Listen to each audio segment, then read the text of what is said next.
నమస్కారం. జై శ్రీమన్నారాయణ. ఇవాళ తిరుప్పావైలో 27వ పాసురం చాలా అద్భుతమైన పాసురం. అందుకని మిగిలిన పాసురాలు మామూలని కాదు, దేనికదే మాణిక్యం, మణి, అపురూపమైనది. ఇవాళ పాసురంలో ఈ మార్గశీర్ష వ్రతం ఆచరించి తాము పొందగోరే పరమ పురుషార్థాలను తెలియజేస్తున్నారు. ఈ మార్గశీర్ష వ్రతం ఆచరించి తాము పొందగోరే పరమ పురుషార్థాలను ఈ పాసురంలో గోపికలు తెలియజేస్తున్నారు. పాసురం ఒకసారి అనుసంధానం చేసుకుందాం.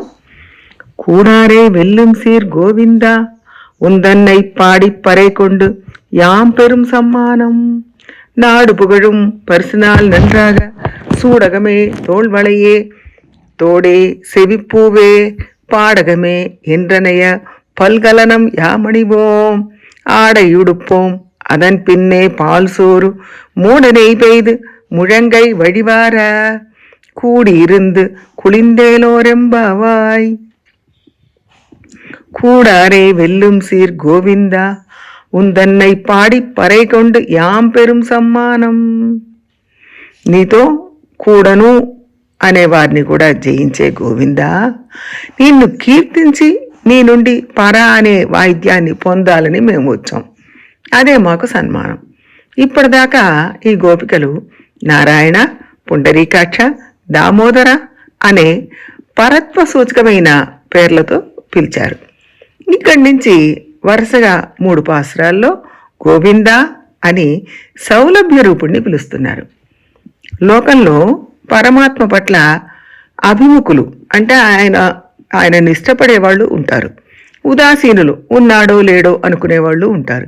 విముఖులు లేడు అనేవాళ్ళు ఉంటారు.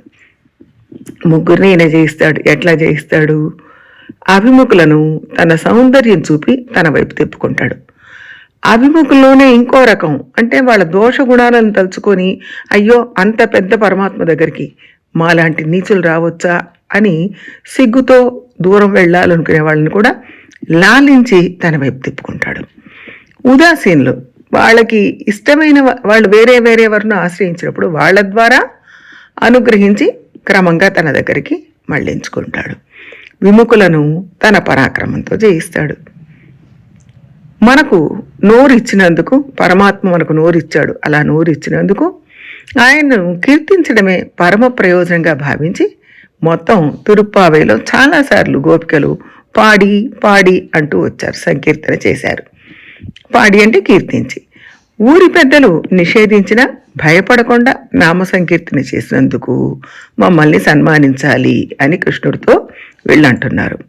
అంతేకాక నువ్వు రహస్యంగా మా పేర్లను వేడు మీద వాయిస్తే మేము బహిరంగంగా నామ సంకీర్తన చేసినందుకు మమ్మల్ని సన్మానించాలి. మేము ఆడపిల్లలం, మా అభిజాత్యం వదులుకొని నీకోసం వచ్చాం, అందుకోసం మమ్మల్ని సన్మానించాలి. నువ్వు వచ్చేదాకా ఆగడమే మా స్వరూపం. మేముగా రావటం మా పరతంత్రతకు పనికిరాదు. అయినా మా స్వరూపగాన్ని చేసుకొని నిన్ను చూడకుండా ఉండలేక నీకోసం పరిగెత్తు చీకట్లో వచ్చాం, అందుకోసం మమ్మల్ని సన్మానించాలి అన్నారు ఈ గోపికలు. సరేనర్రా, ఎలాంటి సన్మానం కావాలి అని కృష్ణుడు అడిగాడు. నాడు పుగడం పర్సనల్ నండ్రాగా, లోకమంతా మెచ్చుకునేట్టుగా సన్మానం చేయాలి. ఎప్పటికీ అందరూ చెప్పుకోవాలి ఈ గోపికలకు కృష్ణుడు ఇలా సన్మానం చేశాడు అని. అది ఎలాగంటే రామాయణంలో సీతకు రాముడు చేసిన సన్మానంలాగా ఉండాలి. భారతంలో సంజయుడికి కృష్ణుడు చేసిన సన్మానంలాగా ఉండాలి. సీత హనుమకు చేసిన సన్మానంలాగా ఉండాలి. లోకమంతా మెచ్చుకునేట్టుగా మా సన్మానం జరగాలి అంటున్నారు. సరే, ఇంకా ఏం కావాలి అని అడిగాడు. నువ్వు ఇస్తానంటే ఎన్నైనా కావాలి, నువ్వెన్నిచ్చినా మాకు సంతోషమే. నువ్విస్తే మాకు సంతోషం, నువ్వుగా ఇవ్వాలి, మేము అడగకుండా ఇవ్వాలి. సూడగమే తోల్వళయే తోడే సెవిప్పూవే పాడగమే ఎండ్రనయ పల్కలనం యామడియం. సూడగమే అంటే హస్తాభరణాలు, తోల్వళయే అంటే దండకడియాలు, తోడే అంటే చెవిదిద్దులు, సెవిపూవే కర్ణపూలు, పాడగమే అందెల్లాంటి పాదాభరణాలు, ఎండ్రనయ పల్కలనం ఇంకా ఇలాంటి ఆభరణాలు నువ్వు ఎన్ని ఇచ్చినా మేము పుచ్చుకుంటాం. యామణివం మేము ధరిస్తాం, నువ్విస్తే మేము ధరిస్తాం. ఈ అలంకారాలన్నీ నవవధువు ధరించే ఆభరణాలు. అంటే ఇది జీవాత్మకు పరమాత్మతో జరిగే వివాహం కనుక గోపికలు ఈ అలంకారాలన్నీ అడుగుతున్నారు. ఆభరణాలు చాలా, మరి వస్త్రాల మాట ఏమిటి అంటే ఆడయుడుపోం గోవిందా, నిన్ను కీర్తించి వస్త్రాలు ధరిస్తాం. ఆభరణాలు ఆత్మగుణాలు, వస్త్రం భగవత్ శేషత్వ జ్ఞానం. పైన అడిగిన ఆభరణాలన్నీ కూడా ఆత్మగుణాలు, అవన్నీ కావాలి. దాంతోపాటు భగవత్ శేషత్వ జ్ఞానం ఉండాలి. మనిషికి ఆభరణాలు ఎన్ని ఉన్నా వస్త్రం లేకుండా గౌరవం ఉండదు. భక్తులకు ఆత్మగుణాలు ఎన్ని ఉన్నా భగవత్ శేషత్వ జ్ఞానం లేకుండా ఉంటే ఆ ఆత్మకు శోభ ఉండదు. వాస్తవానికి నడవడియే వస్త్రం, దాన్నే వృత్తం అంటారు. వృత్తమావరణ స్త్రీయా, స్త్రీలకే కాదు మనుషులందరికీ వృత్తం ముఖ్యమైంది. అంటే స్త్రీతుల్యం ఇతరం జగత్ అంటారు కాబట్టి లోకల్లో అందరూ స్త్రీతుల్యులే కాబట్టి అందరికీ ఈ వృత్తం అనేది చాలా ముఖ్యం. అందుకే ఆభరణాల తర్వాత వస్త్రం గురించి చెప్పారు. అదన్ పిన్నే పాల్ సోరు, దాని తర్వాత అందరూ పాలతో చేసిన పాలన్నం ఆరగించాలి.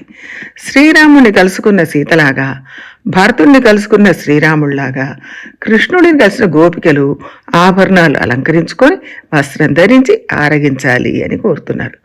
గోపికల వ్రతం చివరి అంచెకు చేరింది. శ్రీకృష్ణుడిని చేరుకున్నారు. ఆయన దగ్గర ఇంకా నిత్య కైంకర్య ప్రార్థన చేయాల్సి ఉంది.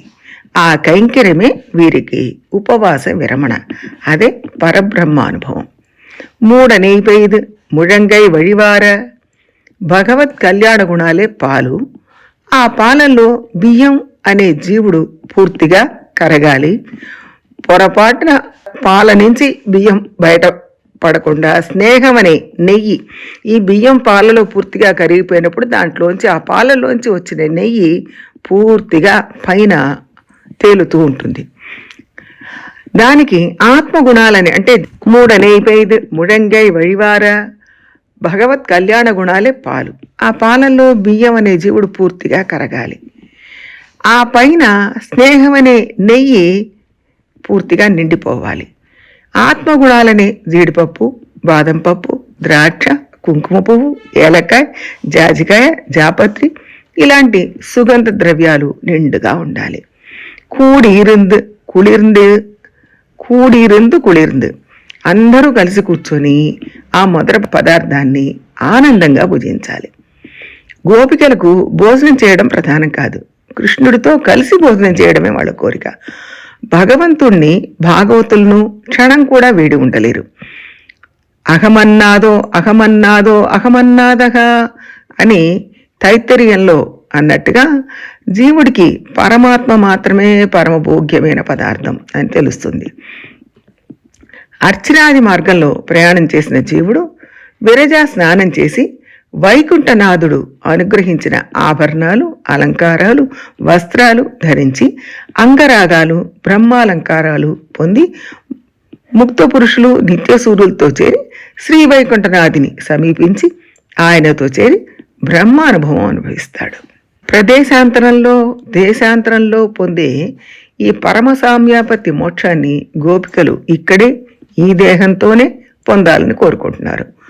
భగవత్ సమాశ్రయణం చేయాలని కోరుకునేవాళ్ళు ముందుగా ఆచార్యులను ఆశ్రయించి పంచ సంస్కారం పొందుతారు. ఆ సమయంలో చేతనుడు పొందే అలంకారాలను ఈ పాసురంలో గోదాదేవి సంకేతంగా తెలియజేసింది. హస్తాభరణం అంటే కంకణం, భుజాలకుండే దండకడియాలు తిరుమంత్రం, కర్ణపూర్ణాలు ద్వయమంత్రం, పాదాలందలు చరమశ్లోకం, పల్కలనం అంటే దాసనామం, జ్ఞానభక్తి వైరాగ్యాలు, ప్రపత్తి ఇవన్నీ ఆత్మగుణాలు. పాల్సోరు బ్రహ్మానుభవం. ఆ పాల్సోర్లో బియ్యం జీవాత్మ, పాలు పరమాత్మ, నెయ్యి భాగవత అనుభవం. కుళిర్ందు భాగవతోత్తములతో కూడి పరమాత్మతో కూడి నిత్యానందం అనుభవించాలని గోదాదేవి ఈ పాసురంలో మనకు చక్కగా తెలియజేసింది.